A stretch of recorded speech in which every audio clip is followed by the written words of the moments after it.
Welcome to the Fantasy Football Prophet Podcast, hosted by Craig Phillips and Jeff Torrey.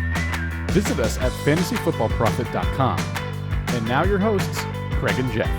Welcome everyone to the Fantasy Football Prophet Podcast. I'm Craig Phillips. Jeff's not here again today, so it's going to be a solo show as I go over the Week 5 waiver wire additions. Got a couple interesting players. Again, not anything that's going to be a league winner type. Probably not even as good as like a Wayne Gallman from last week.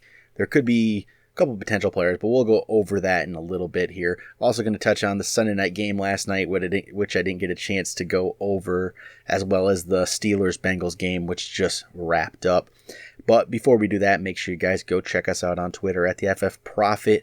You can follow us on Instagram at Fantasy Football Prophet. The website's fantasyfootballprophet.com. And you go check out our YouTube page as well. Subscribe there at youtube.com/fantasyfootballprophet.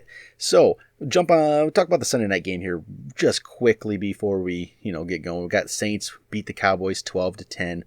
For the Saints side, there really wasn't a whole lot of spectacular play, really both sides here. Kamara gets his yards with 89 total, so he's okay there, but no touchdowns. The receptions were only 3, so not a big game for him, which, kind of a disappointment if you're expecting, top-end stats from Alvin Kamara every single game, which you usually should be, but this should be the worst of it. The volume's still there. Michael Thomas, 9 for 95, solid game. Again, no touchdowns. There was nothing for the Saints here touchdown-wise today. So not going to get you be able to put big numbers that way, but at least the targets are there, 9 targets. And, of course, Michael Thomas catches all 9 targets, just as what he does. So another good game for Thomas. Hopefully the touchdowns will return next time around for him. Jared Cook, only 3 for 21. I put him on my droppable players list last week, and I definitely believe he's droppable. Same thing with Latavius Murray. He went 4 for 14 on the ground, 1 catch, 6 yards. Just not involved right now. You can definitely feel free to drop either one of those two if you have other options. I mean, if you want to hold them, sure, hold them. But they can go to the waiver wire. There's really not a problem with that from my mind. Dallas side of things, couldn't get that offense going. Zeke did get himself a touchdown, but he only had 18 carries for 35 yards, with the touchdown, 6 catches, 30 yards. So 65 total yards and a touchdown makes it a respectable fantasy day, but not a great fantasy day. Dak Prescott, who people started relying on now after 3 good games, 223 yards, no touchdowns, and a pick. So he definitely disappointed. I think it was about 7.6 points. Ugly game for him fantasy-wise.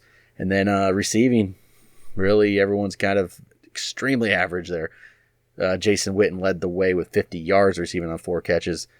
And Amari Cooper had 5 for 48. Zeke actually led with the catches with the 6. So not much in that game from offensively. Not much to talk about fantasy-wise. So how about the Steelers-Bengals game, which just wrapped up? Bengals can't get anything going. They're now 0-4.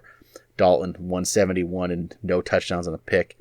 Joe Mixon, hard for him to get to do much when this team just isn't very good.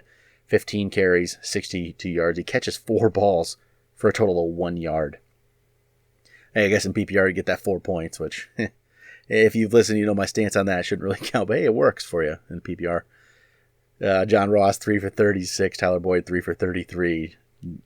Ugly game for the Bengals. Just hard to rely on too many people in this offense, but I know there's definitely, Boyd, you're playing a lot. Ross, I really wouldn't start Ross. Mixon, you feel like you have to, but I don't know. It's been ugly. I still think, obviously, Mixon's a starter, but it's not you're not starting him with confidence. Over in the Steelers side of things, Mason Rudolph looked really good here. 24 for 28, 229 yards, 2 touchdowns. Very solid game for Rudolph. And it was Connor and Samuels were both used in this one quite a bit. Both had 10 carries. Connor had more yards with 42 compared to Samuels' 26. They put Samuels in that wildcat thing there, so he gets 3 for 3, throwing the ball for 31 yards. All those little, he basically just leaves the ball in front of him, not really throwing the ball, but it counts. And then Samuels also had 8 for 57 receiving, and he got the 1 rushing touchdown. So it was a good fantasy game for him. It's going to be interesting to see how this plays out. If they think maybe they found something and they're going to keep using him. But it's not like James Conner went anywhere. James Conner had 8 catches as well for 83 yards, and he caught a touchdown. to go along with his 42 rushing yards. So they were both had good fantasy games. This is going to be interesting if they play it like this going forward. I don't know. I'm not sure how it's going to work out. I'm really curious to see this thing.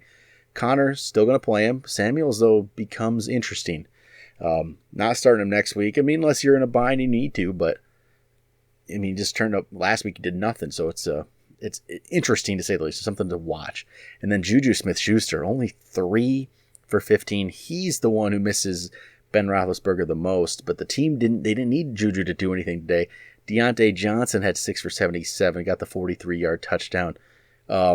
Interesting game there. Different game plan. Looks like they knew they needed to switch something up, and using Samuels, maybe we'll see how it plays out.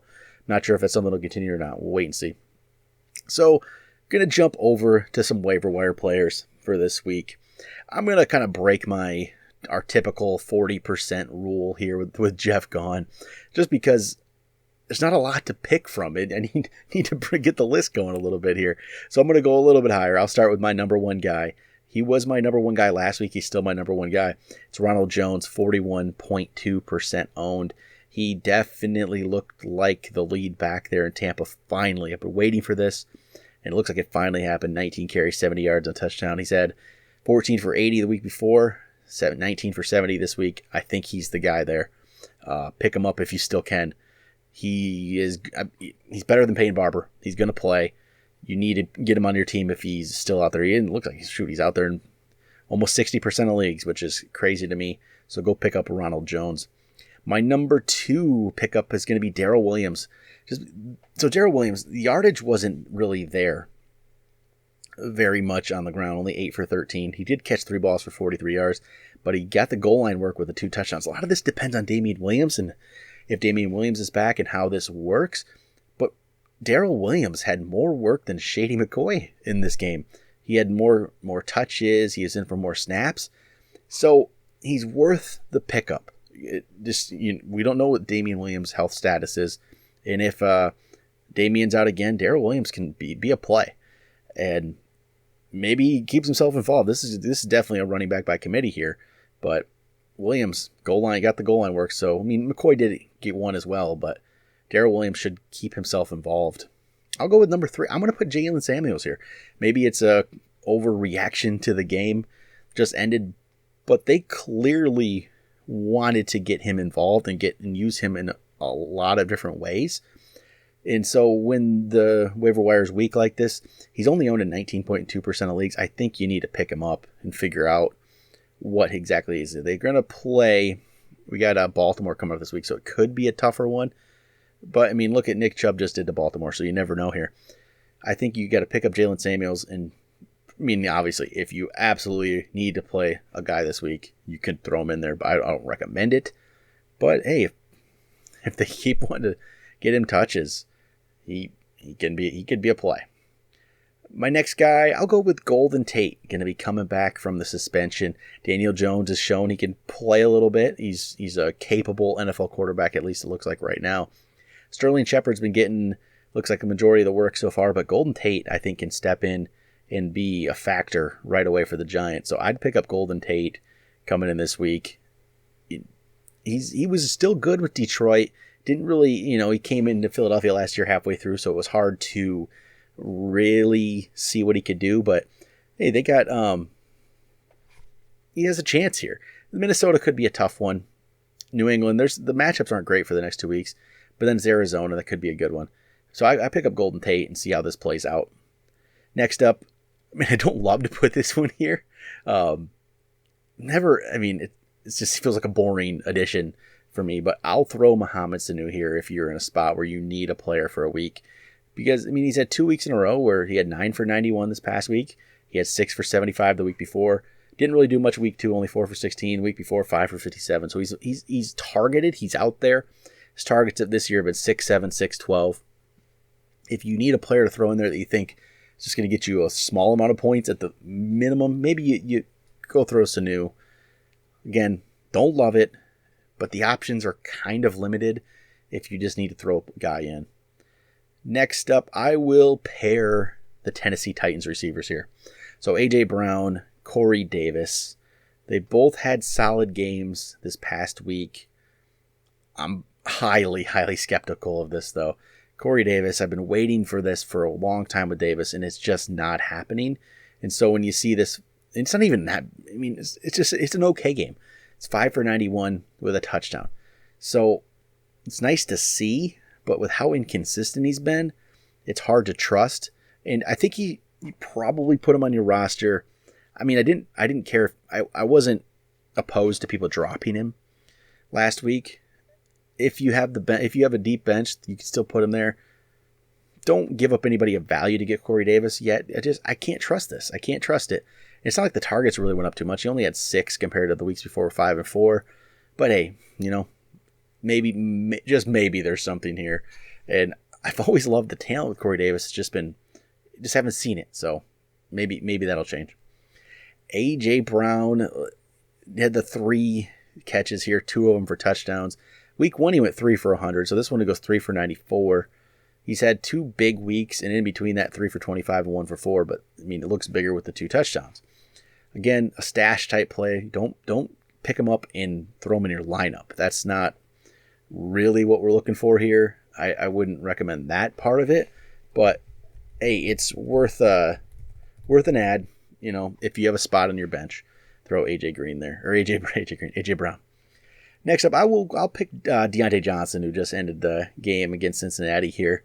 So Deontay Johnson went 6 for 77 and a touchdown, followed up last week's 3 for 52 and a touchdown.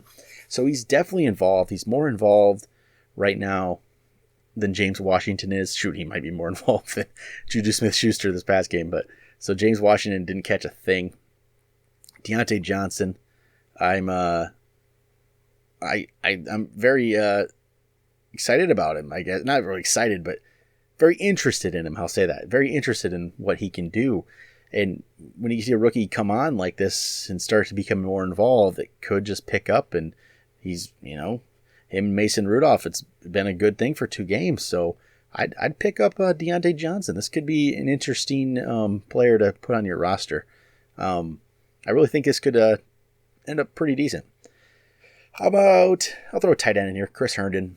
Herndon will be able to play week 6, so we still got 1 more week without him playing. But, the tight end landscape's not great. So, you can throw Herndon on your roster and hope for, he comes back and maybe Sam Darnold comes back around the same time.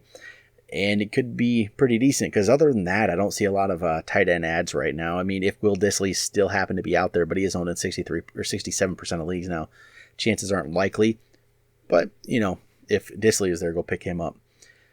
Other than that, I'll just throw Jameis Winston's name out here. I mean, we've been waiting for the Jameis Winston to break out at some point in his career, and maybe it wasn't going to happen, but he's had 2 good games in a row.